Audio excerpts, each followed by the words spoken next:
ನಮಸ್ತೆ ಸ್ನೇಹಿತರೆ, ಇವತ್ತಿನ ವಿಡಿಯೋದೊಳಗಡೆ 19ನೇ ಕಂತಿನ ಗೃಹಲಕ್ಷ್ಮಿ ಹಣಕ್ಕೆ ಸಂಬಂಧಪಟ್ಟಂತೆ ಸಿಎಂ ಸಿದ್ದರಾಮಯ್ಯ ಸರ್ ಅವರು ಏನು ಶಾಕಿಂಗ್ ಹೇಳಿಕೆಯನ್ನು ಮಾಧ್ಯಮದವರ ಮುಂದೆ ಕೊಟ್ಟಿದ್ದಾರೆ ಅನ್ನುವಂಥದ್ರ ಬಗ್ಗೆ ನೋಡೋಣ.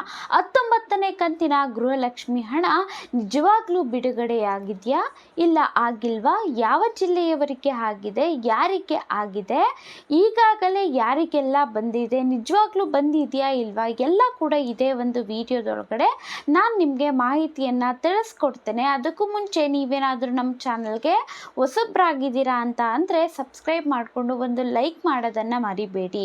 ಈ ಒಂದು ವಿಡಿಯೋದೊಳಗಡೆ ನಾನು ತಿಳಿಸ್ಕೊಡ್ತೇನೆ 19ನೇ ಕಂತಿನ ಹಣ ಬಂದಿದೆಯಾ ಇಲ್ವಾ ಅನ್ನುವಂಥದ್ದು, ಮತ್ತು ಸಿದ್ದರಾಮಯ್ಯ ಸರ್ ಅವರು ಏನು ಹೇಳಿದ್ದಾರೆ ಇದ್ರ ಬಗ್ಗೆ ಅನ್ನುವಂಥದ್ದು. ನೋಡಿ ಸ್ನೇಹಿತರೆ, ಮಾಧ್ಯಮದವರು ಸಿಎಂ ಸಿದ್ದರಾಮಯ್ಯ ಸರ್ ಅವರ ಬಳಿಯಲ್ಲಿ 19ನೇ ಕಂತಿನ ಹಣ ಬಂದಿದೆಯಾ ಇಲ್ವಾ ಅಂತ ಕ್ವೆಶನನ್ನು ಮಾಡಿದಾಗ ಅವರು ಹೇಳಿದ್ರು, ಸಿದ್ದರಾಮಯ್ಯ ಸರ್ ಅವರು ಏನು ಅಂತ ಅಂದರೆ, ಏನ್ರಿ ನೀವು ಈ ರೀತಿಯಾಗೆಲ್ಲ ಕ್ವೆಶನನ್ನು ಮಾಡ್ತೀರಾ ಅಲ್ವಾ, ಹೆಂಗೆ ಬೇಕೋ ಹಾಗೆ ಮೀಡಿಯಾದಲ್ಲಿ ಕ್ವೆಶನ್ ಮಾಡ್ತೀರಾ, ಯಾರು ನಿಮ್ಗೆ ಹೇಳಿದ್ದು 19ನೇ ಕಂತಿನ ಹಣ ಬಂದಿಲ್ಲ ಅಂತ, ನಿಜವಾಗ್ಲೂ 19ನೇ ಕಂತಿನ ಹಣ ಪ್ರಾರಂಭ ಆಗಿದೆ ಅಂದರೆ ಜಮಾ ಮಾಡೋದಕ್ಕೆ ಪ್ರಾರಂಭ ಮಾಡಿ ಕೂಡ ಆಗಿದೆ, ಆದರೂ ಕೂಡ ಇನ್ನೂ ಕ್ವೆಶನ್ ಕೇಳ್ತಾ ಇದ್ದೀರಾ ಅಲ್ವಾ ನೀವು ಅಂತ.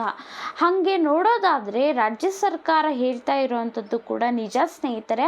19ನೇ ಕಂತಿನ ಗೃಹಲಕ್ಷ್ಮಿ ಹಣ ಕೂಡ ಈಗಾಗಲೇ ಬಿಡುಗಡೆ ಆಗಿದೆ, ಜಮಾ ಆಗೋದಕ್ಕೂ ಕೂಡ ಪ್ರಾರಂಭ ಆಗಿರುವಂಥದ್ದು. ಆದರೆ ಫಲಾನುಭವಿಗಳ ಸಂಖ್ಯೆ ಇರುವಂಥದ್ದು 1,20,00,000 ಮಹಿಳೆಯರಿಗೆ ಹಣವನ್ನು ಜಮಾ ಮಾಡಬೇಕು. ಆದರೆ ಇವರು ಬಿಡುಗಡೆ ಮಾಡಿರುವಂಥದ್ದು ಕೇವಲ 10ರಿಂದ 15,000 ಮಹಿಳೆಯರಿಗೆ ಮಾತ್ರ ಹಣವನ್ನು ಜಮಾ ಮಾಡಿರುವಂಥದ್ದು. ಏನು ಹೇಳ್ತಾ ಇದ್ದಾರೆ ಅಂತ ಅಂದರೆ, ಈ ಪ್ರಕ್ರಿಯೆ ಎಲ್ಲ ಕೂಡ ಕರೆಕ್ಟಾಗಿ ಆಗ್ತಾ ಇದೆಯಾ, ಹಣ ಅನ್ನುವಂಥದ್ದು ಎಲ್ಲರ ಅಕೌಂಟ್ಗೆ ಸರಿಯಾಗಿ ಜಮಾ ಆಗ್ತಾ ಇದೆಯಾ ಇಲ್ವಾ, ಅದನ್ನು ನಾವು ಟೆಸ್ಟ್ ಮಾಡ್ತಾ ಇದ್ದೀವಿ. ಹಾಗಾಗಿ ಕೇವಲ 10,000ದಿಂದ 15,000 ಮಹಿಳೆಯರಿಗೆ ಮಾತ್ರ ನಾವು ಜಮಾ ಮಾಡಿದ್ದೀವಿ ಅಂತ ಹೇಳ್ತಾ ಇರುವಂಥದ್ದು.